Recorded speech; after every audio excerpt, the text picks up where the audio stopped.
দেখুন ভক্তমণ্ডলী, এই এই যে সুবল মিলন পালাটি পরিবেশন করছি, আজ আমরা জানবো এই সুবলটি কে।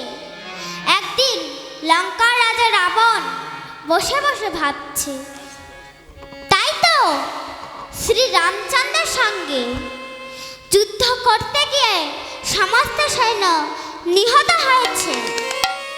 যুদ্ধে যাওয়ার মতো আর কেহ নাই। এমন সময় রাবণের ভ্রাতুষ্পুত্র নবম বয়সী বালক তরুণী সেন ছুটতে ছুটতে রাবণের কাছে এসে বলছে, জেঠু, রাবণের কাছে এসে গলা জড়িয়ে ধরে বলছে, জেঠু, ও জেঠু, তুমি বসে বসে কি ভাবছো? এই কথা শুনে তখন রাবণ বলছে, তরুণী, কি ভাবছি জানিস? এখানে লঙ্কাপুরীতে রামচন্দ্রের সঙ্গে যুদ্ধ করার মতো আর কেহ নাই। এই কথা শুনে তখন তরুণী বলছে, জেঠু, ও জেঠু, যুদ্ধে যাওয়ার মতো আর কেহ নাই কেন? আমি তো আছি, আমি যাব যুদ্ধে। তরুণীর এই কথা শুনে রাবণ বিস্মিত হয়ে বললেন, কি বললি তরুণী? তুই যাবি যুদ্ধে? তাহলে দেরি করিস না, বাবাদের মায়ের কাছে ছুটে যা, মাকে বল আমাকে যুদ্ধার বেশি সাজিয়ে দাও, আমি শ্রী রামচন্দ্রের সঙ্গে যুদ্ধ করতে যাব। তখন তরুণী জঠুর কথা শুনে ছুটতে ছুটতে গেলেন মায়ের কাছে। মাকে বলছে, মা, ও মা, মা, কি হয়েছে তরুণী? ডাকছিস কেন? মা, আমি একটা কথা বলবো, বলো, তুমি রাগ করবে না? আগে বলো, তুমি রাগ করবে না? আমাকে যুদ্ধার বেশি সাজিয়ে দাও, আমি শ্রী রামচন্দ্রের সঙ্গে যুদ্ধ করতে যাব। তখন মা সরমা বিস্মিত হয়ে বললেন, কি বললি তরুণী? তুই যাবি যুদ্ধে? তরুণী বলছে, হ্যাঁ মা, আমি যাব যুদ্ধে। তরুণী এই কথা শুনে মা বলছে, আমি কি করে আমার পুত্রকে যেতে দিই? কেননা মা জানে, যদি আমার তরুণী একবার শ্রী রামচন্দ্রের সঙ্গে যুদ্ধে যায়, তাহলে সে আর আমাকে কোনোদিনও মা বলে ডাকবে না। কিন্তু মা ভাবলেন, তাই তো, আমার তরুণী তো ওই রাক্ষস বংশে জন্ম, সে যদি রামচন্দ্রের সঙ্গে যুদ্ধে যায় তাহলে ওর মৃত্যু হবে, আর রামচন্দ্রের হাতে মৃত্যু হলে ও রাক্ষস কুল থেকে মুক্তি পাবে। তখন মা সরমা তরুণীর যেইখানে যেমন সাজ তেমন করে সাজিয়ে দিলেন।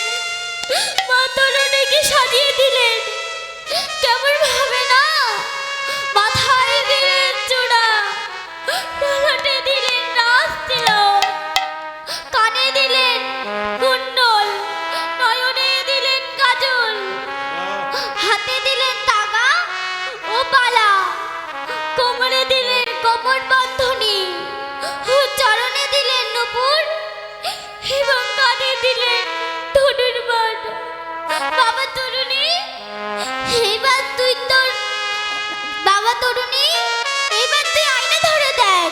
তরুণী বলছে, মাগো, তুমি তো আমার সুন্দর করে সাজিয়ে দিলে, কিন্তু এখনো আমার একটু সাজ বাকি আছে। মা বলছে, কি সাজ বাবা?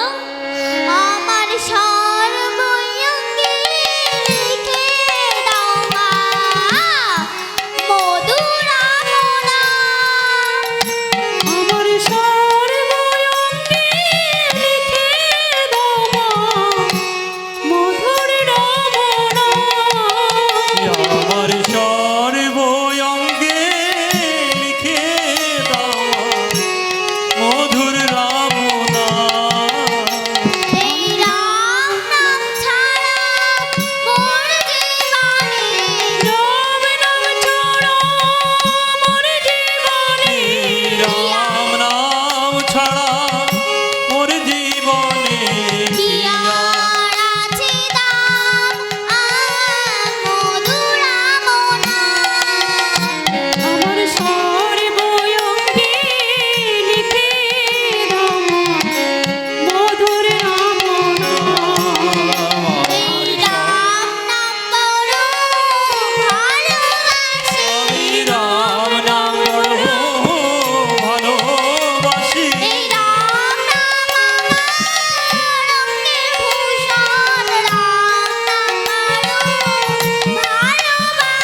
মায়ের কথা শুনে তখন তরুণী ছুটতে ছুটতে গেলেন রাবণের কাছে, গিয়ে বলছে, জেঠু, ও জেঠু, দেখো মা আমায় কি সুন্দর করে সাজিয়েছে।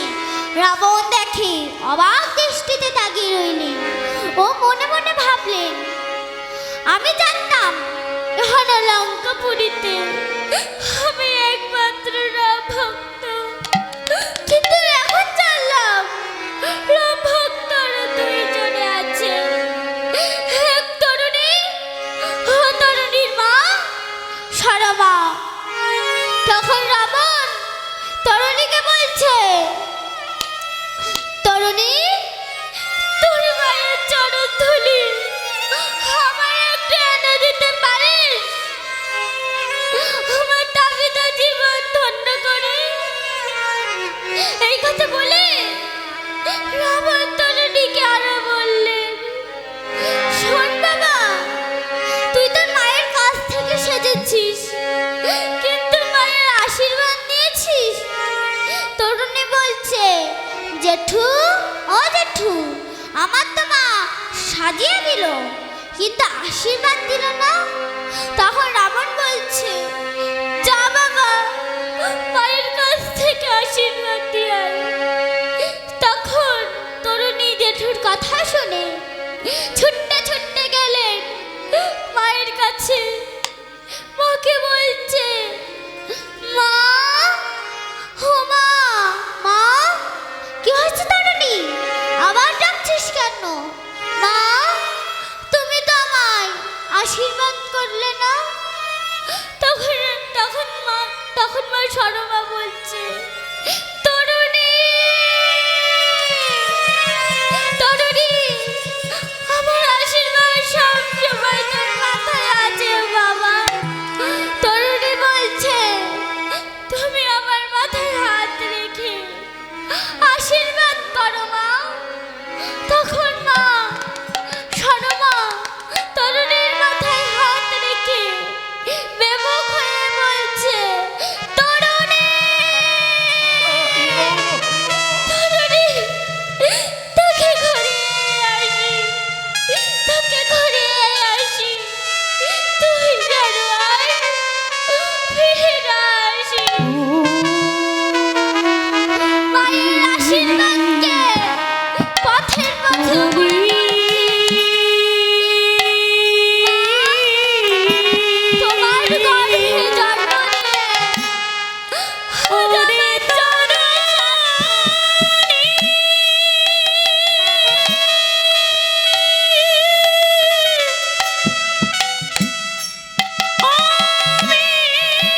রঘুপতি রাঘব রাজা রাম পতিত পাবন সীতারাম। জয় জয় রঘুপতি রাঘব রাজা রাম পতিত পাবন সীতারাম। সীতারাম জয় জয় সীতারাম রঘুপতি রাঘব রাজা রাম। সীতারাম জয় জয় সীতারাম রঘুপতি রাঘব রাজা রাম। জয় জয় রঘুপতি রাঘব রাজা রাম পতিত পাবন সীতারাম। জয় জয় রঘুপতি রাঘব রাজা রাম পতিত পাবন সীতারাম। রঘুপতি রাঘব রাজা রাম পতিত পাবন সীতারাম। রাম নাম বলতে বলতে তরুণী যুদ্ধক্ষেত্রে যখন পৌঁছালেন একটা প্রণাম করে নিলেন। তখন দূর থেকে প্রভু রামচন্দ্র ছোট বালক তরুণীকে দেখে শাখা বিভীষণকে জিজ্ঞাসা করছে, বিভীষণ শাখা, তুমি তো বলেছিলে যুদ্ধে আসার মতো আর কেহ নাই, তাহলে এই বালকটি আবার কে? দেখুন ভক্তমণ্ডলী, কেমন বাবা মা, মা দেখুন মা হয়ে আশীর্বাদ করলেন তুই যেন আর ফিরে না আসিস। আর পিতা হয়ে পুত্রের পরিচয় গোপন রেখে বলছে, প্রভু যুদ্ধক্ষেত্রে যে আসুক না কেন শত্রু কখনো মিত্র হয় না। আপনি ধনুর্বাণ নিক্ষেপ করুন। তখন তরুণী আমার একটি বাণ নিক্ষেপ করলেন। ভক্তমণ্ডলী সবাই মিলে বাহু তুলে উলুধ্বনি শঙ্খধ্বনি করে জয়ধ্বনি করবেন ও দাদু একটি কাকার মালা উপহার দিয়ে আশীর্বাদ করবেন। হরি বল নিতাই গৌর হরি বল।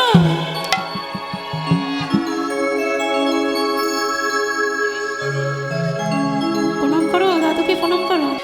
তখন তরুণী আমার একটি বাণ নিক্ষেপ করলেন এবং ওই বাণ প্রভুর গলায় একটি ফুলের মালা হয়ে পতিত হলো। তখন প্রভু রামচন্দ্র দেখতে পেলেন ওই মালার প্রতিটি পাপড়িতে রাম নাম লেখা, রাম নাম লেখা। তখন প্রভু রামচন্দ্র শাখা বিভীষণকে জিজ্ঞাসা করছে, বিভীষণ, আমি বালকের সঙ্গে যুদ্ধ করতে পারবো না। কেন জানো? এই বালক আমার কোনো পরম ভক্ত, না হলে কোন ফুলের পাপড়িতে রাম নাম লেখা থাকবে বা কেন? থাকবে বা কেন? এই কথা শুনে তখন বিভীষণ বলছে, প্রভু এত ভাবতে গেলে যুদ্ধ করা যায় না, আপনি যুদ্ধ করুন। প্রভু এই কথা শুনে প্রভু আমার বাণ নিক্ষেপ করলেন এবং বাণ নিক্ষেপ করলেন। আজ উভয়ে বাণ নিক্ষেপ করছে, বাণে বাণে জন্য পরিশান হচ্ছে, কিন্তু কোনো বাণের কারণে মৃত্যু হচ্ছে না। দেখুন ভক্তমণ্ডলী, যারা মুখে সততই রাম নাম করে না কেন তাদের কখনো অকালে মৃত্যু হয় না। তাই আজ তরুণীরও মৃত্যু হচ্ছে না। তখন প্রভু বলছে, শাখা, এই বালকের তো কোনো বাণে মৃত্যু হচ্ছে না, তুমি কি বলতে পারো শাখা এই বালকের কোন বাণে মৃত্যু হবে? তখন বিভীষণ বলছে, জানি প্রভু, এই বালকের বিষ্ণু বাণে মৃত্যু হবে, আপনি বিষ্ণু বাণ নিক্ষেপ করুন। তখন প্রভু এই কথা শুনে প্রভু আমার বিষ্ণু বাণ নিক্ষেপ করলেন। আর যে না বিষ্ণু বাণ নিক্ষেপ করেছে অমনি তরুণীর মুন্ডুটা ছেদক হয়ে উদ্ধার পা খেতে খেতে জয় রাম শ্রীরাম বলতে বলতে জয় রাম রামচন্দ্রের চরণে